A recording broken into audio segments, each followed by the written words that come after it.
Praise the Lord. ஆண்டவருடைய நாமம் மகிமைப்படுவதாக. இந்த காலவெளியிலேயும் ஆண்டவருடைய சமூகத்தில் கூடி வந்திருக்கிற உங்கள் ஒவ்வொருவரையும் ஆண்டவர் ஆசீர்வதிப்பாராக. ஆண்டவருக்கே சகல கனமும் மகிமையும் துதியும் உண்டாயிருப்பதாக. இந்த காலவெளியிலேயும் அவருடைய சமூகத்தில் கூடி வந்திருக்கிற உங்களை தேவன் தம்முடைய அளவில்லாத பிரசன்னத்தினாலே நிரப்புவாராக. சோத்தரிக்கிறோம். அவருடைய சமூகத்தில் ஆயத்தத்தோடு இருக்கிற உங்கள் மேல் கர்த்தருடைய புதிய கிருபை, புதிய இரக்கம், புதிய தயவுகள், புதிய ஆசீர்வாதங்கள் உங்கள் ஒவ்வொரு மேலும் கர்த்தர் இந்த காலவெளியிலே வர்ஷிக்க பண்ணுவாராக. நம்ம எல்லாரும் கண்களை முடிச்சோம் பண்ணலாமா? உங்களை அதிகமாக நேசிக்கிற நல்ல பிதாவே, இந்த நல்ல அருமையான நேரத்திற்காக நன்றி செலுத்துகிறோம். இந்த புதிய நாளை எங்களுடைய ஆண்டவரே ஆயுள் நாட்களோடு கூட ஒரு நாளாக இணைத்து ஆண்டவரே சோத்திரம் உம்மை காண, உம்மை துதிக்க, உம்மை மகிமைப்படுத்த செய்த எல்லா கிருபைகளுக்காய் சோத்திரம் தாழ்த்துகிறோம். பெரிய காரியங்களை செய்யுங்க ஆண்டவரே, மகத்துவமான காரியங்களை செய்யுங்க ஆண்டவரே. அப்பா உம்மை சோத்திரம் பாடப்படுகிற பாடல்களுக்கு கர்த்தருடைய வார்த்தை ஜெபம் எல்லாவற்றிலும் இப்படி பிரசன்னம் இருக்கட்டும். இயேசுவின் ரத்தம் ஜெயம், இயேசுவின் நாமத்தில் ஜெபிக்கிறோம் ஜீவனுள்ள நல்ல பிதாவே, ஆமென். நாம் யாவரும் உட்காருவோம்.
எங்கள் தஞ்சமே பெரும் கண்மலையின் நிழலே, எங்கள் புகலிடமே எங்கள் தஞ்சமே பெரும் கண்மலையின் நிழலே. உம்மை போற்றி பாடுவோம் எங்கள் உயர்ந்த கண்மலையே, உம்மை போற்றி பாடுவோம் எங்கள் உயர்ந்த கண்மலையே. செங்கடலும் பிளந்து போகும், யுத்த சேனை அழிந்திடும்,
உம்மை போற்றி பாடுவோம் எங்கள் உயர்ந்த கன்மலையே. உம்மை போற்றி பாடுவோம் எங்கள் உயர்ந்த கன்மலை. என்னை உயர்ந்த ஸ்தானங்கள் மேல் என்னை வைத்தது நீரல்லவோ. என்னை உயர்ந்த ஸ்தானங்கள் மேல் என்னை வைத்தது நீரல்லவோ. கன்மலை தேடும் அடியும் என்னையோ தருவதும் நீரல்லவோ. கன்மலை தேடும் அடியும் என்னையும் தருவதும் நீரல்லவோ. போற்றி பாடுவோம் எங்கள் உயர்ந்த கன்மலையே. போற்றி பாடுவோம் எங்கள் உயர்ந்த கன்மலையே. போற்றி பாடுவோம் எங்கள் உயர்ந்த கன்மலையே. உம்மை போற்றி பாடுவோம் எங்கள் உயர்ந்த கன்மலையே. போற்றி பாடுவோம் எங்கள் உயர்ந்த கன்மலையே.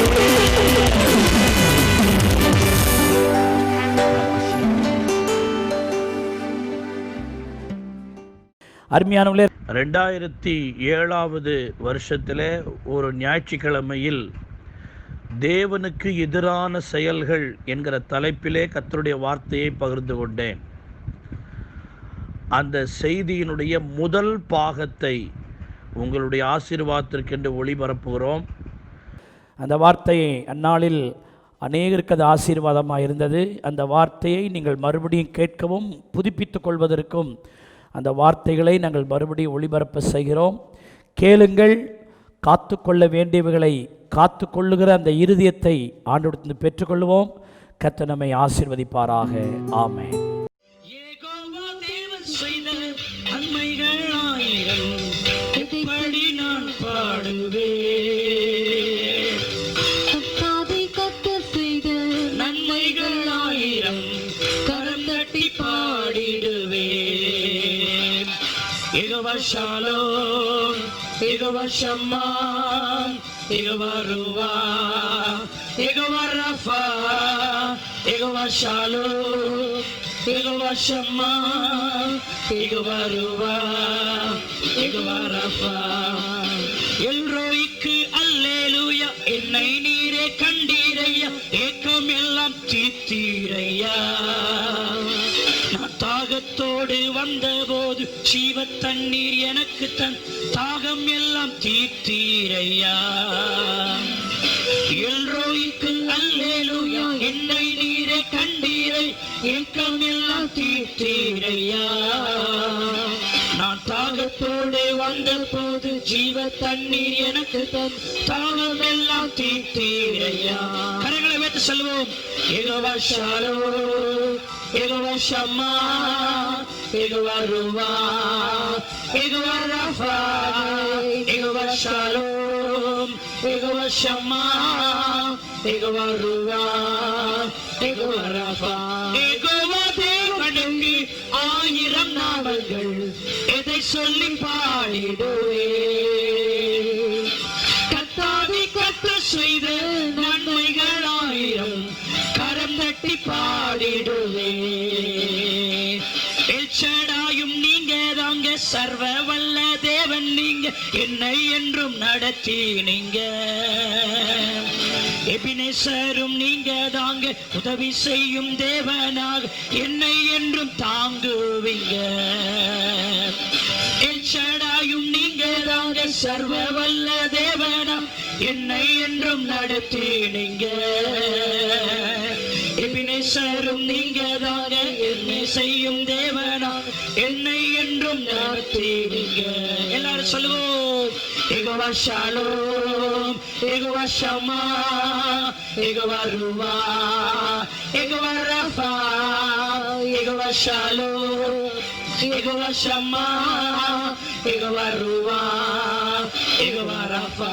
யெகோவா தேவனுக்கு 1000 நாமங்கள், எதை சொல்லி பாடிடுவேன். கர்த்தாவின் கர்த்தர் செய்த நன்மைகள் 1000 கரந்தட்டி தட்டி பாடிடுவே. ஏலோகிமும் நீங்க தாங்க, எங்கும் உள்ள தேவனாக என்னாலும் பாடுவேங்க. இம்மானுவேல் நீங்க தாங்க, மண்ணில் வந்த தேவனே இன்றும் என்றும் பாடுவேங்க. ஏலோகிமும் நீங்க தாங்க, எங்கும் உள்ள தேவனாக என்னாலும் பாடுவேங்க. இம்மானுவேல் நீங்க தாங்க, மண்ணில் வந்த தேவனே இன்றும் என்றும் பாடுவேங்க. எல்லாரும் சத்தமா சொல்லுவோம். யெகோவா ஷாலோம், யெகோவா ஷம்மா, யெகோவா ரூவா, யெகோவா ராஃபா, யெகோவா ஷாலோம், யெகோவா ஷம்மா, பாடுங்க. யெகோவா ரூவா, யெகோவா ராஃபா. யெகோவா தேவனுக்கு 1000 நாமங்கள், அதை சொல்லி பாடிடுவே. கர்த்தாவே கர்த்தர் செய்த நன்மைகள் 1000, கரந்தட்டி பாடிடுவே. எல்லாரும் சேர்ந்து பாடுவோமா? ஹல்லேலூயா. யெகோவா தேவனுக்கு 1000 நாமங்கள், இதை சொல்லி பாடிடுவே. கர்த்தாவே கர்த்தர் செய்த நன்மைகள் 1000, கரந்தட்டி பாடிடுவே. எல்லாரும் சொல்லுவோம். யெகோவா ஷாலோம், யெகோவா ஷம்மா, யெகோவா ரூவா, யெகோவா ஷாலோம், யெகோவா ஷாலோம், யெகோவா ஷம்மா, யெகோவா ரூவா, யெகோவா ராஃபா. யெகோவா தேவனுக்கு 1000 நாமங்கள், இதை சொல்லி பாடிடுவே. கர்த்தாவே கர்த்தர் செய்த நன்மைகள் 1000, கரந்தட்டி பாடிடுவே. இன்னும் ஒரு முறை எல்லாரும் சேர்ந்து பாடுவோமா? யெகோவா தேவனுக்கு 1000 நாமங்கள், இதை சொல்லி பாடிடுவே. கர்த்தாவே கர்த்தர் செய்த நன்மைகள் 1000, கரந்தட்டி பாடிடுவே. கரங்களை உயர்த்தி, கரங்களை உயர்த்தி. யெகோவா ஷாலோம், யெகோவா ஷம்மா, யெகோவா ரூவா, யெகோவா ராஃபா, யெகோவா ஷாலோம், யெகோவா ஷம்மா, யெகோவா ரூவா, யெகோவா ஷாலோம். யெகோவா தேவனுக்கு 1000 நாமங்கள், எதை சொல்லி பாடிடுவே. கர்த்தாவே கர்த்தர் செய்த நன்மைகள் 1000, கரந்தட்டி பாடிடுவே. யெகோவா ஷாலோம், யெகோவா ஷம்மா, யெகோவா ரூவா, யெகோவா ராஃபா. சொல்லுங்கள். யெகோவா ஷாலோம், யெகோவா ஷம்மா, யெகோவா ரூவா, யெகோவா ராஃபா. ஹல்லேலூயா. கரந்தட்டி ஆண்டவரை அப்படியே ஸ்தோத்திரிப்போமாக.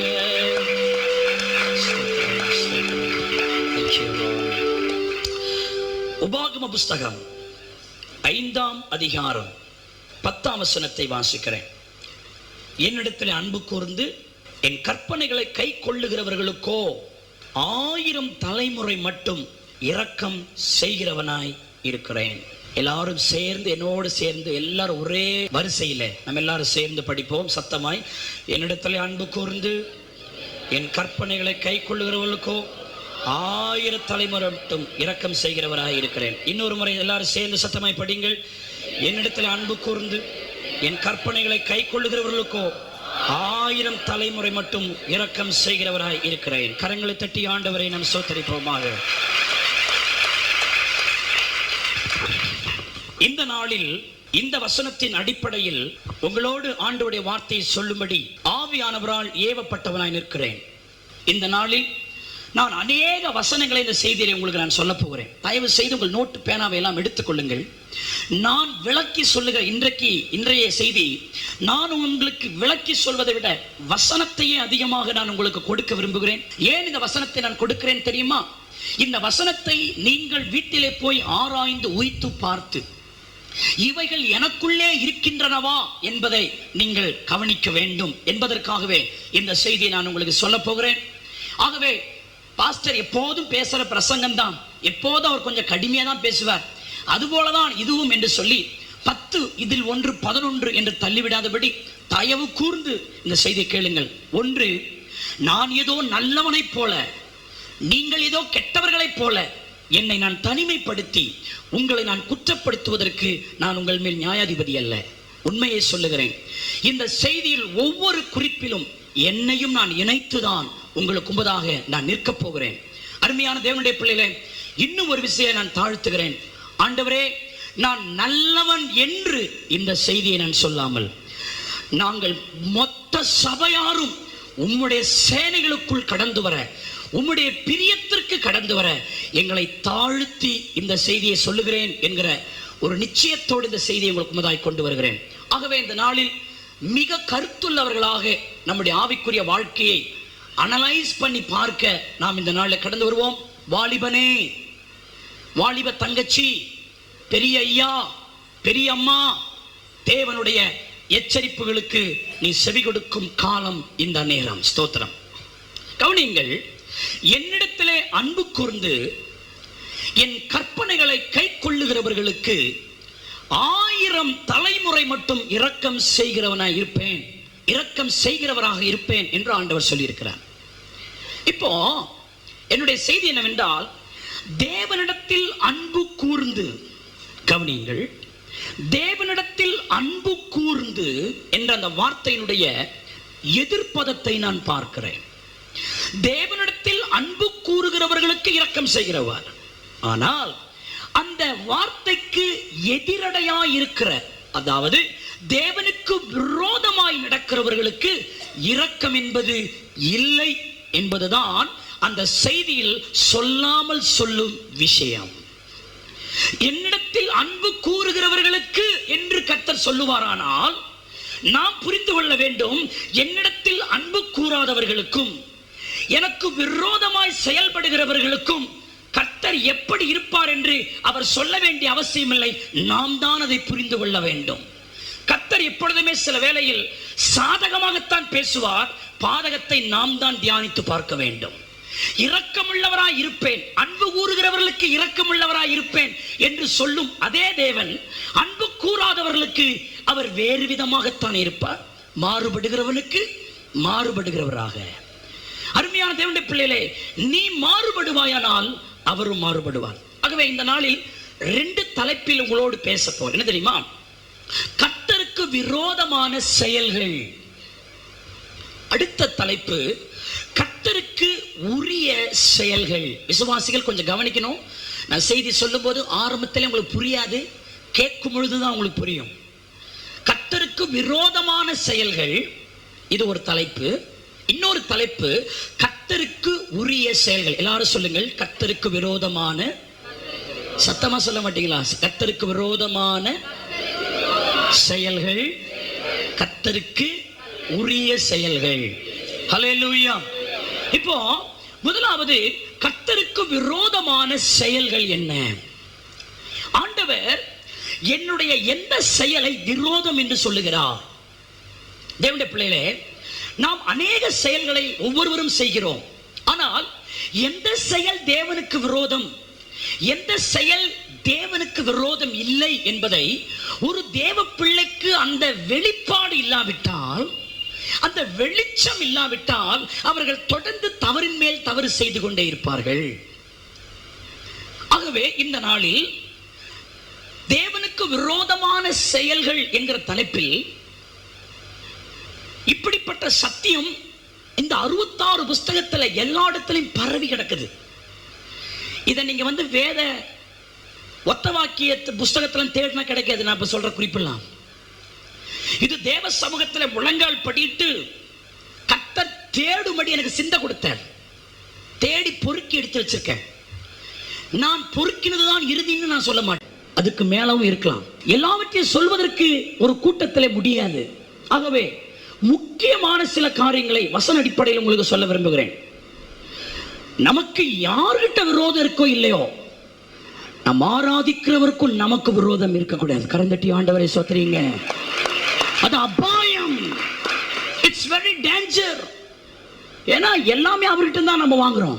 கஞ்சி ஊத்துறவர் அவர் தான், படி அளக்கிறவர் அவர் தான், இரக்கம் செய்கிறவர் அவர் தான், நாட்களை நமக்கு பெருகி கொடுக்கிறவர் அவர் தான், ஆயுசு நாட்களை உண்டு பண்ணி தருகிறவர் அவர் தான். வருஷங்கள் எல்லாம் அவர் கைகளிலே இருக்கிறது.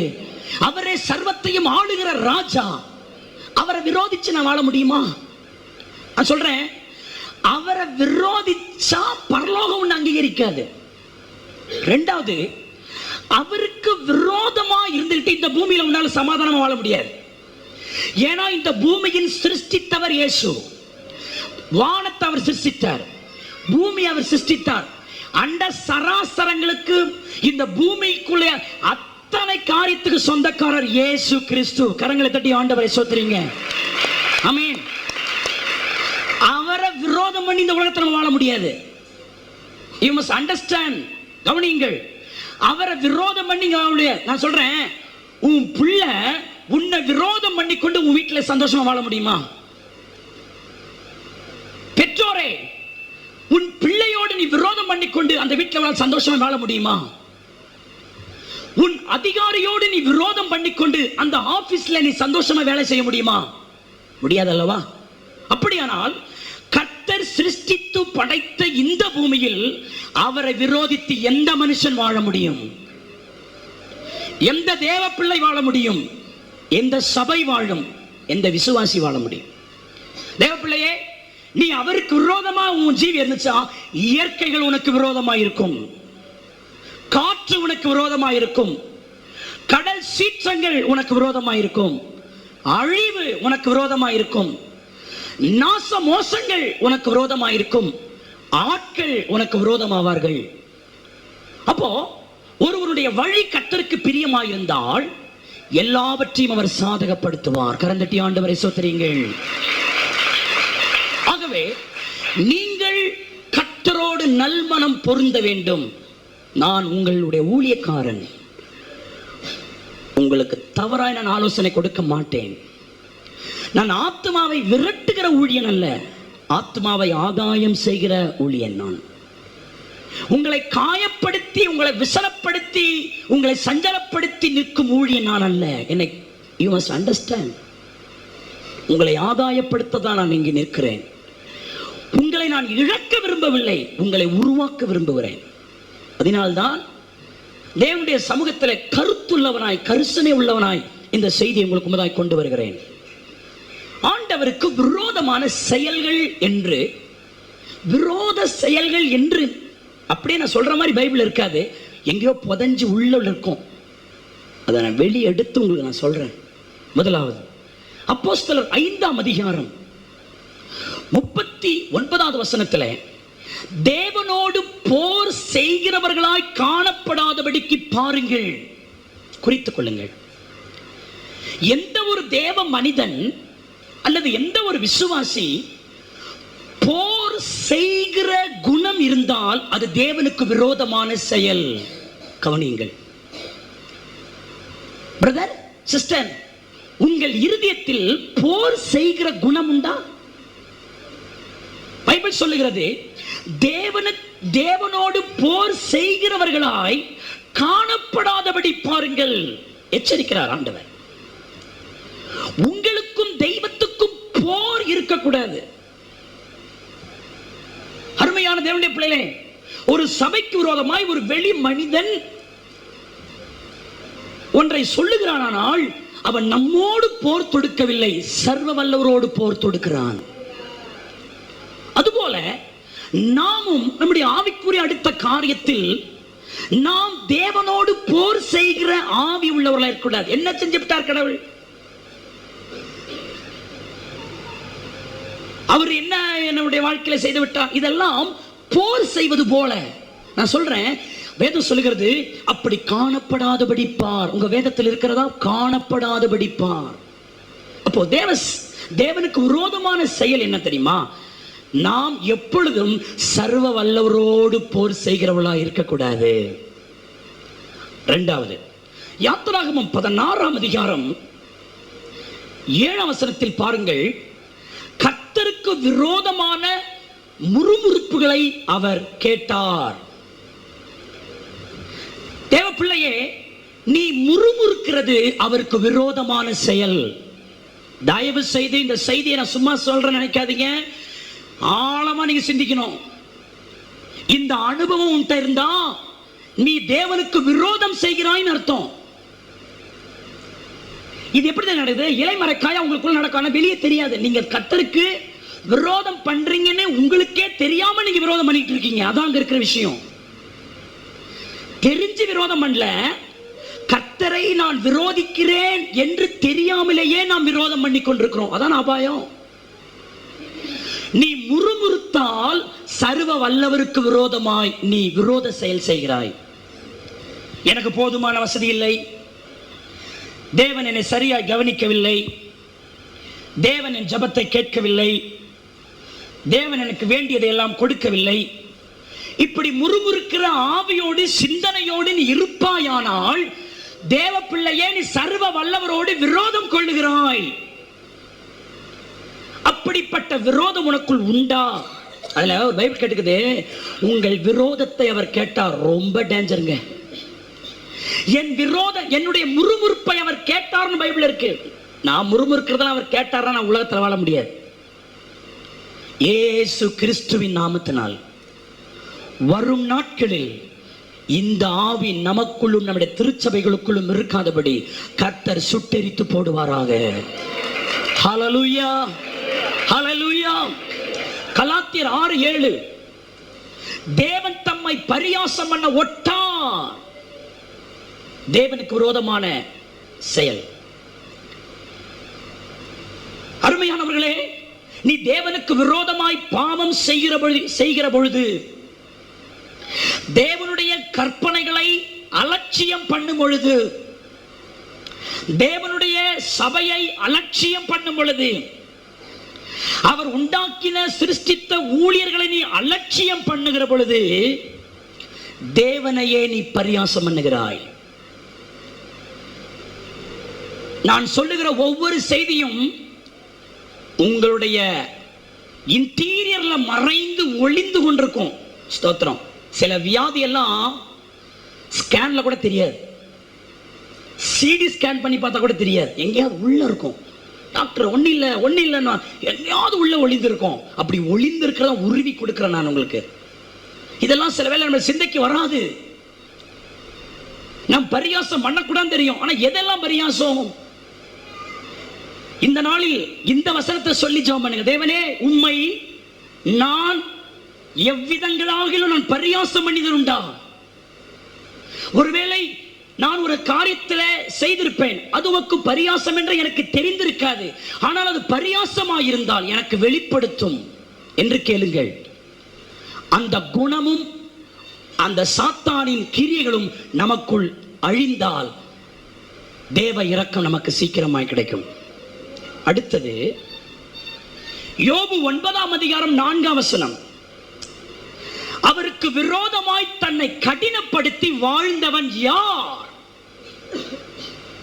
அவருக்கு விரோதமாய் தன்னை கடினப்படுத்தி வாழ்ந்தவன் யார்? யோபு சொல்லுகிறார். இங்கே வேதத்தில் ஒன்று ரெக்கார்டாகி இருக்கிறது. தேவனுக்கு விரோதமாய் உன்னை கடினப்படுத்தும் செயல் தேவனுக்கு விரோத செயல். பிரதர், சிஸ்டர், கடின இருதயத்தோடு வாழாதீங்க. சபைக்கு வரும்போது கடின இருதயத்தை வச்சுட்டு சபைக்கு வராதீங்க. நீங்கள் சபைக்கு வரும்போது உங்கள் இருதயம் மென்மையா இருக்கணும். உங்கள் இருதயத்தை தாழ்த்தணும். உங்கள் இருதயத்தை ஆவியானவரோடு இணக்கப்படுத்தி விடுங்கள். பார்வோனை போல உங்கள் இருதயத்தை கடினத்தோடு வந்து துதிக்காதீங்க. நான் சொல்றேன், கடின இருதயத்தோட பாட முடியும். உள்ளத்தில் கடின தன்மை வைத்து ஸ்தோத்திரம் சொல்ல முடியும். கடினத்தன்மையை இருதயத்தில் வைத்து praise Lord சொல்ல முடியும். கடினத்தன்மையை இருதயத்தில் வைத்து பிரசங்கம் கூட செய்யலாம். ஆனால் அப்படிப்பட்டவைகளால் எனக்கு எவ்வித பிரயோஜனமும் இல்லை. ஆகவே இந்த நாட்களில் ஆண்டவரே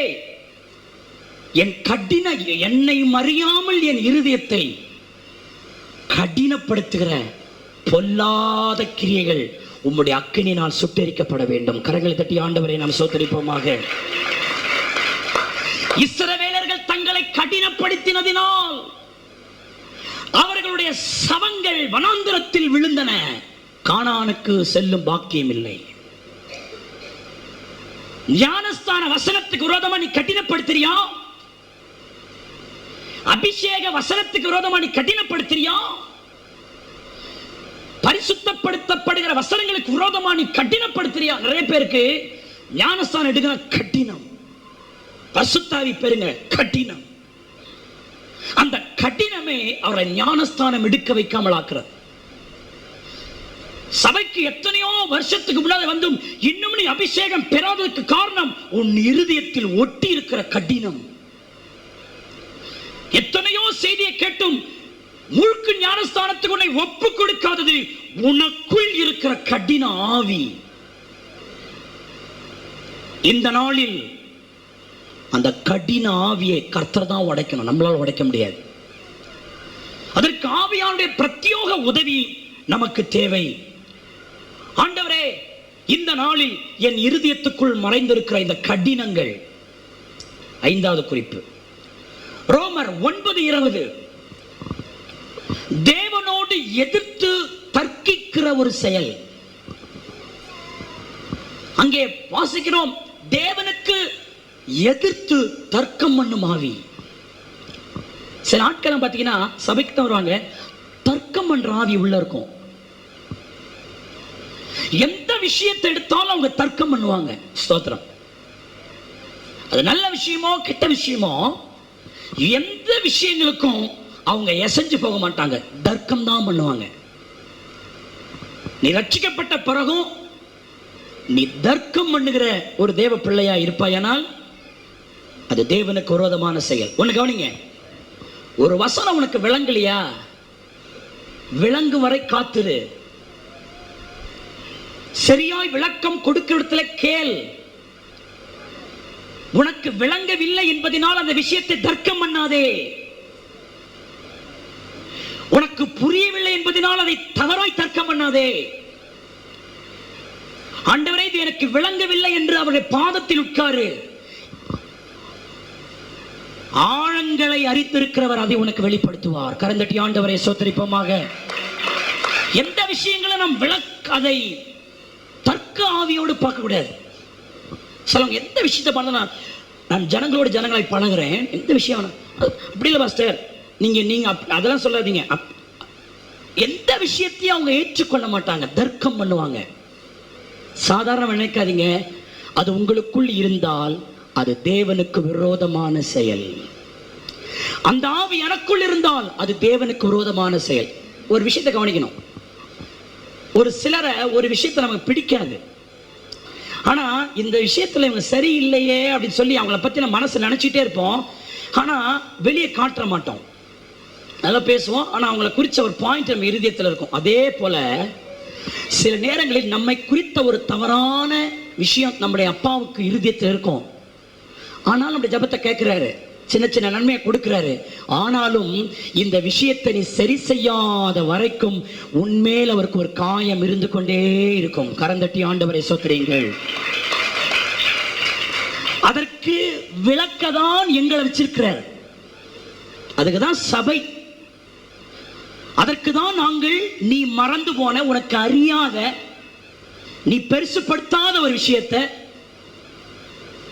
உன்னுடைய மெயினான ஆசீர்வாதத்தை தட அப்படின்னு அதுதான் நாங்கள் விளக்கி சொல்றோம். இந்த தர்க்கத்தை குறித்து 2 கொரிந்தியர் 10:5 வாசிக்கிறேன். அவைகளால் நாங்கள் தர்க்கங்களையும் தேவனை அறிகிற அறிவுக்கு விரோதமாய் எழும்புகிற எல்லாம் மேட்டிமை நிர்மூலமாக்கி எந்த எண்ணத்தையும் கிறிஸ்துவுக்கு கீழ்ப்படிய சிறைப்படுத்துகிறவர்களாக இருக்கிறோம். நான் சொல்லுகிறேன், தர்க்கங்களை சிறைப்படுத்த வேண்டும். அந்த தர்க்கம் என்ன பண்ணுதான், தேவனை அறிகிற அறிவுக்கு விரோதமானது. அது உன்கிட்ட எழும்புற தர்க்கமும் எண்ணங்களும் அது கர்த்தருக்கு விரோதமான ஒரு செயல். தர்க்கம் பண்ணி ஒரு காரியத்தை நீ செய்யாத, அதை நீ விளங்கும்படி காத்திரு, அவர் அதை உனக்கு விளக்குவார். ஹல்லேலூயா, ஹல்லேலூயா. அருமையான தேவனுடைய பிள்ளைகளே, அடுத்தது மல்கியா 3:8. மனுஷன் தேவனை வஞ்சிக்கலாமா? ஒரு கேள்வி. அப்படின்னு என்ன அர்த்தம்? மனிதன் தேவனை என்ன செய்கிறான்? வஞ்சிக்கிறான். இது விரோத செயல் அல்லவா? இதை நீங்கள் படித்தது உண்டா? வார்த்தை கவனிங்கள். மனிதன் தேவனை என்ன செய்கிறான்? வஞ்சிக்கலாமா? ஒரு கேள்வி. அப்போ சர்வ வல்லவரை நீ வஞ்சித்து நீ என்ன வாழ போற? நான் கேட்கிறேன். நான் அவரை வஞ்சித்து நான் எப்படி வாழ? நான் சர்வ வல்லம் உள்ள, எனக்கு படி அளக்கிற, எனக்கு கிருபை கொடுக்கிற, என்னை வாழ வைக்கிற அந்த தெய்வாதி தெய்வத்தை நான் வஞ்சித்து நான் எப்படி வாழ முடியும்? வஞ்சிக்கிற என்னை எப்படி அவர் ஆஸ்வதிப்பார்? வஞ்சிக்கிற ஆவி இருக்கிற என்னை எப்படி உயர்த்துவார்? வஞ்சிக்கிற என் ஜபத்துக்கு எப்படி பதில் வரும்? வஞ்சிக்கிற என்னை கொண்டு எப்படி அற்புதம் செய்வார்? வஞ்சிக்கிற என்னை கொண்டு தேவன் எப்படி மாற்றங்களை கொண்டு வருவார்? வஞ்சிக்கிற என்னை கொண்டு என் குடும்பத்தை எப்படி ரட்சிப்பார்? அங்கே சொல்லப்பட்டிருக்கிறது, அந்த நாட்களில் தசம பாகங்களிலும் காணிக்கைகளும் அவர்கள் கர்த்தருக்கு கொடுக்காமல் அதை தனக்கென்று வைத்திருந்தார்கள். அதைத்தான் பைபிள் சொல்லுகிறது, நீங்கள் தேவனை என்ன செய்கிறீர்கள்? வஞ்சிக்கிறீர்கள். உங்கள் தசம பாகத்தில் நீங்கள் வஞ்சிக்கிறீர்களா தேவனை? உங்கள் காணிக்கைகளிலே நீங்கள் கர்த்தரை வஞ்சிக்கிறீர்களா? சில ஆட்கள் கொஞ்சம் சின்ன பணத்துல கர்த்தருக்கு தசமமா கொடுப்பாங்க. அவங்களுக்கு ஒரு பெரிய தொகை வந்தா இவ்வளவா தசமமா கொடுக்கிறது? நீ அப்படியெல்லாம் கொடுத்தா சபை இன்னும் எவ்வளவு ஆசீர்வாதமா இருக்கும், சபையில எவ்வளவு ஆகாரம் உண்டாயிருக்கும். எவ்வளவு நீ வஞ்சிக்கிறாய். உனக்கு என்ன வேற ஒரு ரூட்ல இருந்து உனக்கு காசு வருதா? கர்த்தர் தானே கொடுத்தாரு உனக்கு அவ்வளவு பெரிய அமௌண்ட். சபைக்கு வந்ததா? தேவனுக்கு கொடுத்தோமா? நிறைய பேர் விளையாட்டுத்தனமா இருக்கீங்க. நிறைய பேர் சம்பளம் எடுக்கிறீங்க, அந்த சம்பளத்தில் சரியாய் கணக்கு பார்த்து கர்த்தருக்கு சேர வேண்டியதை கொடுக்குறீங்களா? சில ஆட்கள் வேலைக்கு சேர்ந்து பல வருஷம் ஆயிருக்கும், எனக்கு தெரியாதா? அவர் கொடுத்த அதே ஆரம்பத்தை இவருக்கு எவ்வளோ இன்க்ரிமெண்ட்லாம் ஏறி இருக்கும்.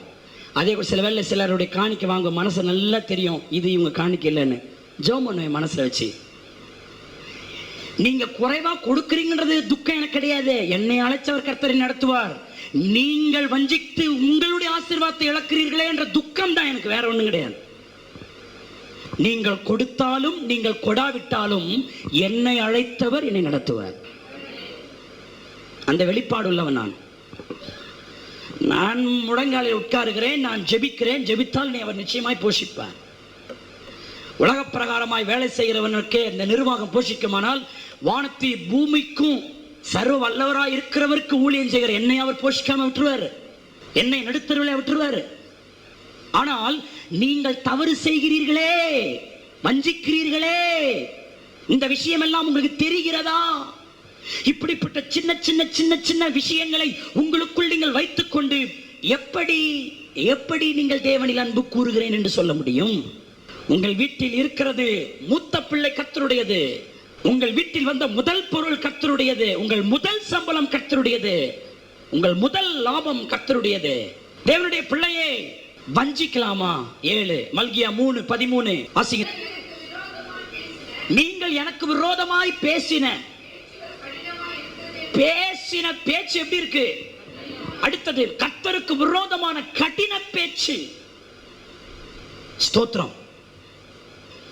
கர்த்தருக்கு விரோதமாய் கடின பேச்சு. கர்த்தரை கேள்வி கேட்க கூடாது, கடினமா பேசக்கூடாது. உங்களுக்கு ஒரு விஷயம் புரியலையா, அமைதியா போயிடுங்க, நல்லது. அந்த காரியத்தை நீங்க புரிகிறதற்கு, காரியங்களை விளங்கி கொள்ள வேண்டும் என்கிற நோக்கத்தோடு கடினமா அந்த விஷயத்தை குறித்து நீங்க பேசாதீங்க. நிறைய பேருடைய பேச்சில கடினமான பேச்சு இருக்கிறது. மிக்ஸ்ட் பேச்சு தப்பு இல்ல, கடின பேச்சு தப்பு. ஆண்டவர் சொன்னார், இது எனக்கு விரோதமாய் கடின பேச்சு. ஞானஸ்தானத்துக்கு விரோதமாக கடினமா பேசுறீங்களா? ஏன் ஞானஸ்தானம் எடுத்தால் தான் பரலோகமா? தெளிப்பு ஞானஸ்தானம் போக மாட்டோமா? குழந்தை ஞானஸ்தானம் அக்செப்ட் பண்ண மாட்டார் ஆண்டவர். அபிஷேகம் பெற்றாதான் அந்நிய பாஷைப்படு இருக்கிறபா சந்தரபான்னு சொன்னா தான் காரியம் நடக்குமா? சபையில ஒரே சபையில நாங்க வந்தாதான் கர்த்தர் பரலோகத்தை போய் சேர்ப்பாரா? நான் இன்னைக்கு ஒரு சபை போவேன், நாளைக்கு ஒரு சபை போவேன். யார் என்ன கேட்க முடியும்? நாங்க ஒன்றும் கேட்க முடியாதுப்பா. நீ கர்த்தருக்கு விரோதமான செயல்களை செய்கிறாய். கட்டின பேச்சு. சிலருடைய வாயை திறந்தாலே நமக்கு இவர்கிட்ட நான் அடிக்கடி சொல்லுவேன், சிலர்கிட்ட பேசினா சமாதானம் கிடைக்கும், சிலவங்கிட்ட பேசாமல் இருந்தாலே என்ன கிடைக்கும்? சமாதானம். சிலவங்க வீட்டுக்கு போனால் சமாதானம் வரும், சிலவங்க வீட்டுக்கு போகாமல் இருந்தாலே நம்ம சமாதானமாக இருப்போம். சிலரை பார்த்தா சமாதானம் வரும், சிலரை பார்க்காட்டினாலே நமக்கு என்ன வந்துடும்? ரொம்ப கிருபை பெற்றவங்க, ரொம்ப வலிமையான ஆட்கள் அவங்கெல்லாம். ஸ்தோத்திரம். இப்படிப்பட்ட சில மூஞ்சிங்கெல்லாம் பார்த்தா எள்ளு போட்டா எள்ளு புரியும். சில சொல்லுவாங்களே, இது மூஞ்ச பார்த்தா வெடியவே வெடியாது போல இருக்கடா. தேவனுடைய பிள்ளைய கடினமான மனசு. நீ மனச கடினமா வச்சுன்னா அந்த மூஞ்சல கூட ஒரு அழகு இருக்காதுங்க. நாங்க பெரிய பெரிய பியூட்டி பார்லர். உங்க மனசை இளமையா மென்மையா வச்சுங்க, முகத்திலையும் அது வெளிப்படும். கரந்தட்டி கத்தரை துதிக்க மாட்டீங்களா? ஹல்லேலூயா. அநேகர் மனசை கடினமா வச்சிருக்கிறாங்க. சோத்திரம். அநேகர் கடினமாய் பேசிவிட்டு பின்வாங்கி போய் விடுகிறார்கள். இந்த பின்வாங்குற ஆள்லாம் பாருங்க, கடினமா பேசிட்டு பின்வாங்குவான். இந்த உலகத்துல மனுஷன் பிறக்கும் பொழுது அழுது கொண்டே பிறக்கிறான். பிறரை அவன் அழ வைத்து வாழ்கிறான். அவன் சுடுகாட்டுக்கு போகும்போது எல்லாரையும் அழ வச்சுட்டு தான் போறான். மனுஷன் கடினத்தோடு கலந்த ஒருவனாயிருக்கிறான். ஆனால் தேவாவி பெற்றவர்களுக்கு அந்த கடினத்தன்மையை உடைத்து கல்லான இருதயத்தை எடுத்து சதையான இருதயத்தை பொருத்துகிறார். கரந்தட்டி ஆண்டவரை நாம் ஸ்தோத்திரிப்போமாக. ஹல்லேலூயா. மல்கியா 1:6. நான் பிதாவானால் என் கனம் எங்கே? If I am the father, where is my honor? நான் பிதாவானால் என் கனம் எங்கே? அப்படியானால் கனவீனப்படுத்துதல் கர்த்தருக்கு விரோதமான செயல். சபையே, நீ இயேசுவை கனம் பண்ண வேண்டும். பிதா அனுப்பின அந்த மனுஷகுமாரனாகிய இயேசுவை கனம் பண்ண வேண்டும். சிலுவையிலே நமக்காக தொங்கி ரத்தம் சிந்தின இயேசுவை கனம் பண்ண வேண்டும். நம்ம எல்லாரும் சபைக்கு வருகிறோமே எதற்காக? ராஜாவை கனம் பண்ண வருகிறோம். கைதட்டி பாடுகிறோமே எதற்காக? இயேசுவை கனம் பண்ணுகிறோம். எழுந்து நின்று கரங்களை தட்டி பாட முடியாவிட்டாலும் கூட, தொண்டை கட்டி இருந்தாலும் கூட, எதவோ என்று சொல்லி இயேசுவேன்னு சொல்றோமே எதற்காக? அவரை நாம் கனம் பண்ணுகிறோம். கரங்களை தட்டி ஆண்டவரை ஸ்தோத்திரியுங்கள். தேவனுடைய சமூகத்திலே கரந்தட்டி ஆர்ப்பரித்து பாடுகிறோமே எதற்காக? நேசரை கனம் பண்ணுகிறோம். அருமையான தேவனுடைய பிள்ளையே, அவருடைய நாமத்தை நீங்கள் உச்சரித்து உங்கள் இருதயத்தில் எப்பொழுதும் அவரை உயர்ந்த இடத்துல வச்சிருக்கணும். அவரை ஏசப்பாவை உங்கள் இருதயத்தில் அவருக்கு ஸ்பெஷலான இடத்தை கொடுக்கணும். உங்கள் இருதயத்தில் ஒரு சிம்மாசனத்தை போட்டு அந்த சிம்மாசனத்தை இயேசு உட்கார வைங்க. ஒவ்வொரு நாளும் அவரை கனம் பண்ணுங்க. ஒரு 4-5 பாட்டை பாடி அவரை கனம் பண்ணுங்க. துதித்து அவரை கனம் பண்ணுங்க. ஆராதனை செய்து அவரை கனம் பண்ணுங்க. அவர் சொல்லுகிறபடி செய்து அவரை கனம் பண்ணுங்க. சகோதரா, உன் தெய்வனாகிய கர்த்தரை கனம் பண்ணுகிறாயா? அருமையான தேவனுடைய பிள்ளையே, நீ ஆண்டவரை கனம் பண்ணுகிறாயா? அநேகர் மனுஷனை கனம் பண்ணுகிற அளவுக்கு கூட இயேசுவை கனம் பண்ணுவதில்லை. வேதனை. ஞாயிற்றுக்கிழமை ஆராதனை எவனோ ஒருவன் கூப்பிட்டான் என்பதற்காக ஆராதனை விட்டு விட்டு நீ ஓடுவாயானால் சர்வ வல்லவரை நீ கனம் பண்ணுகிறாய். சின்ன சின்ன விஷயங்களுக்காக சபைக்கு வருவதை நீ ஆப்சென்ட் போட்டுவிட்டு நீ அந்த சின்ன சின்ன விஷயத்தை நாடி போவதனால் சர்வ வல்லவரை நீ கனவீனப்படுத்துகிறாய். உன் சொந்தக்காரன் வந்துவிட்டார் என்ற அந்த ஒரு விஷயத்திற்காக தேவனை ஜீவனுள்ள கர்த்தரை ஆராதிக்க வராமல் இருந்தால் உன் தெய்வத்தை நீ கனவீனப்படுத்துகிறாய். ஒரு சிறிய மேக கூட்டம் வந்துவிட்டால் போதும், ஓ இன்றைக்கு ஆலயத்துக்கு லீவ், மழை வந்துடும் போல இருக்கே லீவ்.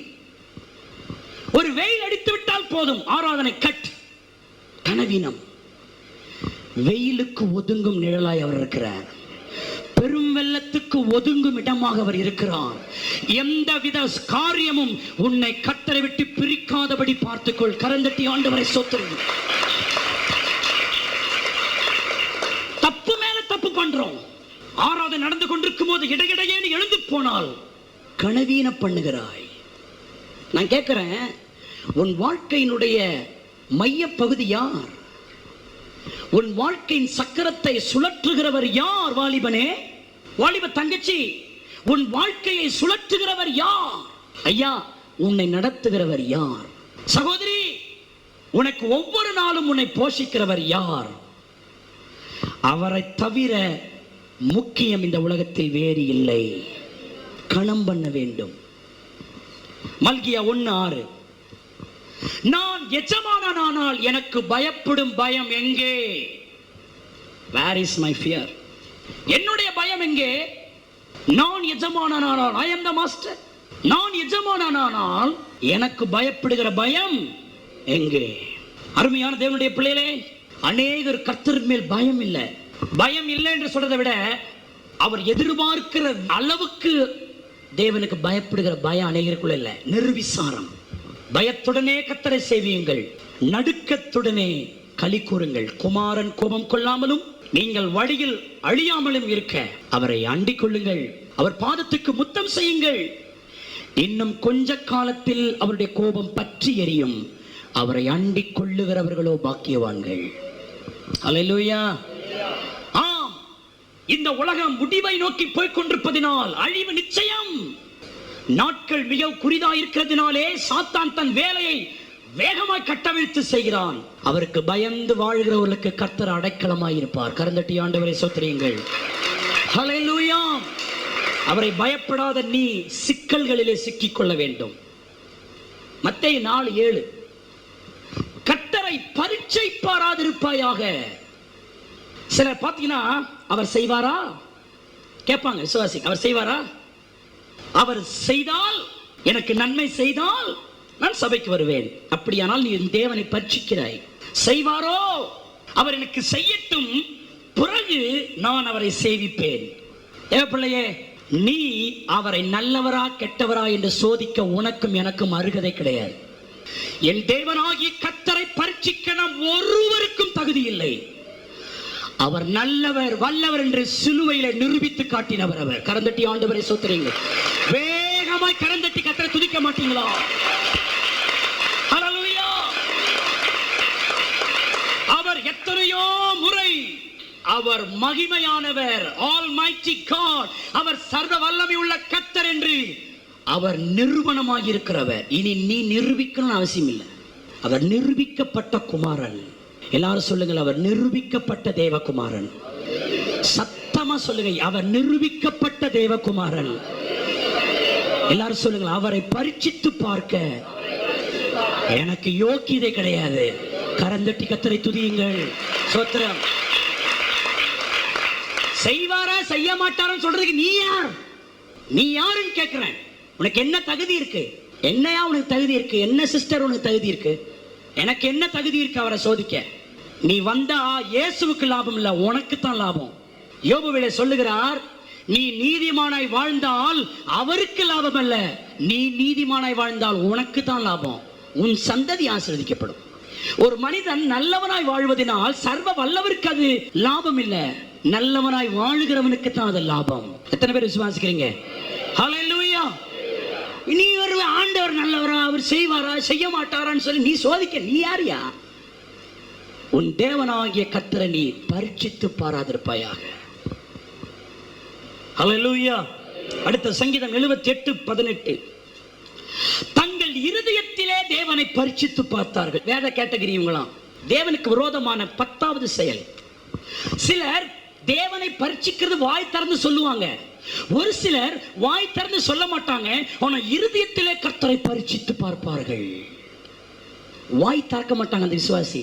பார்க்கறதுக்கு இந்த பூனையும் பால் குடிக்குமான்னு இருக்கும், ஒன்றும் தெரியாத எப்பா இவங்களுக்கு அப்படின்னு தெரியும். ஆனா அம்மினி உள்ள அவ்வளவும் விஷம், ஐயாவுக்கு அவ்வளவு உள்ள வேணாம். ஸ்தோத்திரம். இருதயத்திலே பரீட்சிப்பார்கள். நான் கேட்கிறேன், இருதயத்தில் ஒருவேளை ஆண்டவரை நீ டெஸ்ட் பண்ணி பார்க்கறியா? சிலர் வெளியே பேச மாட்டாங்க, சிலவங்க வெளியே தெரியாது, உள்ள வந்து டெஸ்ட் பண்ணிட்டு இருப்பாங்க. பாஸ்டர் சொன்னார்தான் செய்வாரோ மனசுல, ஆனா வெளியில வந்து ஐயா எனக்காக ஜெபம் பண்ணுங்க வெளியில சொல்லுவாங்க, உள்ள வந்து இது எங்க இருந்து நடக்குமோ தெரியல, அவர் செய்வாரோ செய்ய மாட்டாரோ தெரியல. ஒரு சிலர் வெளியே பரிசிக்கிறார்கள், ஒரு சிலர் எங்கே பரிசிக்கிறார்கள்? இருதயத்திலே பரிசிக்கிறார்கள். உன் நிலை என்ன பிரதர் சிஸ்டர்? வெளியே ஆவிக்குரிய வேட போட்டு உள்ளே ஒருவேளை உன் தேவனை பரிசிக்கிறியா? இப்படி சொல்றனே, வெளியே தேவனை உயர்த்தி பாடும் ஆராதனை, இருதயத்திலேயோ தேவன் நல்லவரா, தேவன் நன்மை செய்கிறவரா, தேவன் வழிநடத்துகிறவரா என்கிற பரீட்சை உள்ள நடக்குது. எப்படி அந்த விசுவாசி ஆசீர்வதிக்கப்பட முடியும்? வெளியே ஆராதனை, வெளியே துதி, வெளியே ஸ்தோத்திரம், இருதயத்தில் கர்த்தருக்கு விரோதமான பரீட்சைகள், கர்த்தருக்கு விரோதமான டெஸ்ட் பண்ணி பார்க்கிறது, விரோதமான விஷயத்தெல்லாம் மனசுல வச்சுக்கிட்டு வெளியே மட்டும் தப்பு, அது எனக்குள்ள இருந்தா தப்பு, உங்களுக்குள்ள இருந்தா தப்பு. ஒரு தீர்மானம் எடுங்க, நான் வெளிப்பிரகாரமும் அல்ல, என் உள்ளத்திலும் அல்ல, நான் ஒரு நாளும் பரிசித்து பார்க்க மாட்டேன். அவர் நல்லவர், ஒரு நாளும் அவர் நமக்கு தீமை செய்கிற கர்த்தர் அல்ல. தீமை அவர் நமக்கு செய்யணும் அவசியம் இல்லை. நான் பாவியா இருக்கும் பொழுதே என்னை பழி வாங்காத கர்த்தர், நான் இன்றைக்கு பயந்து நடுங்கும் பொழுது அவர் எனக்கு தீமை செய்வாரா? நான் அவரை பரிசிக்கவே கூடாது. உம்மை அப்படியே நம்புகிறேன் ஆண்டவரேன்னு சொல்லி கரந்தட்டி கர்த்தரை துதிங்க பார்க்கலாம். ஹல்லேலூயா, ஹல்லேலூயா. அதிசயமானவர் ஆறுதல் தருகிறார், அதிசயமானவர் ஆறுதல் தருகிறார், சர்வ வல்லவர், சர்வ வல்லவர் உனக்கு சமாதானம் தருகிறார், உனக்கு சமாதானம் தருகிறார். ஒன்று சேர்ந்து நாம் துதிப்போம், சாத்தானை மிதிப்போம், தேசத்தை சுதந்தரிப்போம். ஒன்று சேர்ந்து நாம் துதிப்போம், சாத்தானை மிதிப்போம், தேசத்தை சுதந்தரிப்போம். கண்ணீரை காண்கிறார், உன் கதறலை கேட்கிறார், கண்ணீரை காண்கிறார், உன் கதறலை கேட்கிறார், உன் வேதனை அறிகிறார், உன் வேதனை அறிகிறார், உனக்கு விடுதலை தருகிறார், உனக்கு விடுதலை தருகிறார். ஒன்று சேர்ந்து நாம் துதிப்போம், சாத்தானை மிதிப்போம், தேசத்தை சுதந்தரிப்போம். ஒன்று சேர்ந்து நாம் துதிப்போம், சாத்தானை மிதிப்போம், தேசத்தை சுதந்தரிப்போம். நம் இயேசு நல்லவர், ஒரு போதும் கைவிடார், ஒரு நாளும் விலகிடார். நம் இயேசு நல்லவர், ஒரு போதும் கைவிடார், ஒரு நாளும் விலகிடார். நம்ம ஜெபம் பண்ணுவோம். எங்களை அதிகமாக நேசிக்கிற நல்ல பிதாவே, இந்த நல்ல வேலைக்காக நன்றி செலுத்துகிறோம். தேவனுக்கு எதிரான செயல்கள் என்கிற இந்த முதல் பாக செய்தியிலே நீர் எங்களை எச்சரித்து, எங்களை கண்டித்து, எங்களை உணர்த்தி நீர் பேசின வார்த்தைகளுக்காக நன்றி செலுத்துகிறோம்.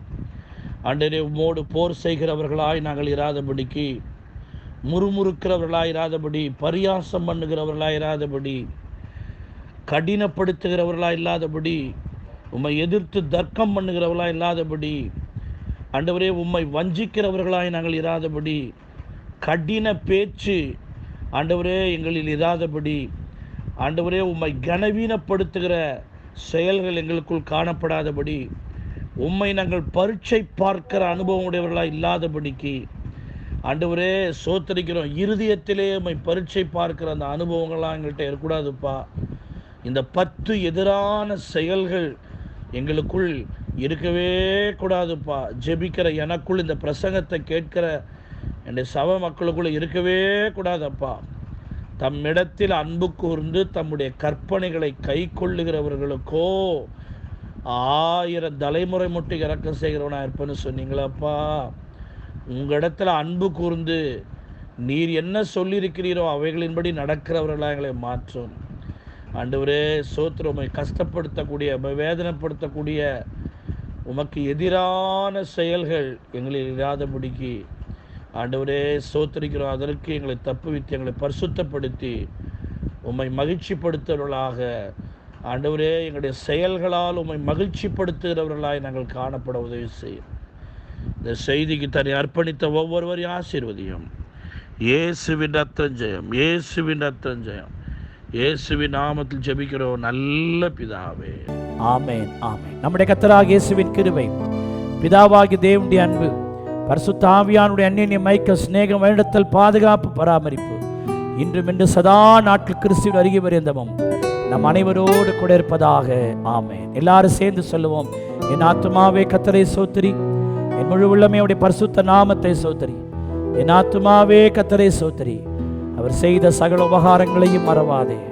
அவரின் அக்கிரமங்களை எல்லாம் மன்னித்து, என் நோய்களை எல்லாம் குணமாக்கி, என் பிராணனை அழிவுக்கு விலக்கி மீட்டு, கிருபையினால் இரக்கங்களினாலும் முடிசூட்டி, நன்மையினால் என் வாயை திருப்தியாக்கி, கழுகுக்கு சமானமாய் திரும்ப என் வயதை வாழ வயது போல் ஆக்குகிறார். அல்லேலூயா, அல்லேலூயா, அல்லேலூயா. கர்த்தர் உங்களை ஆசீர்வதிப்பாராக. ஆமென்.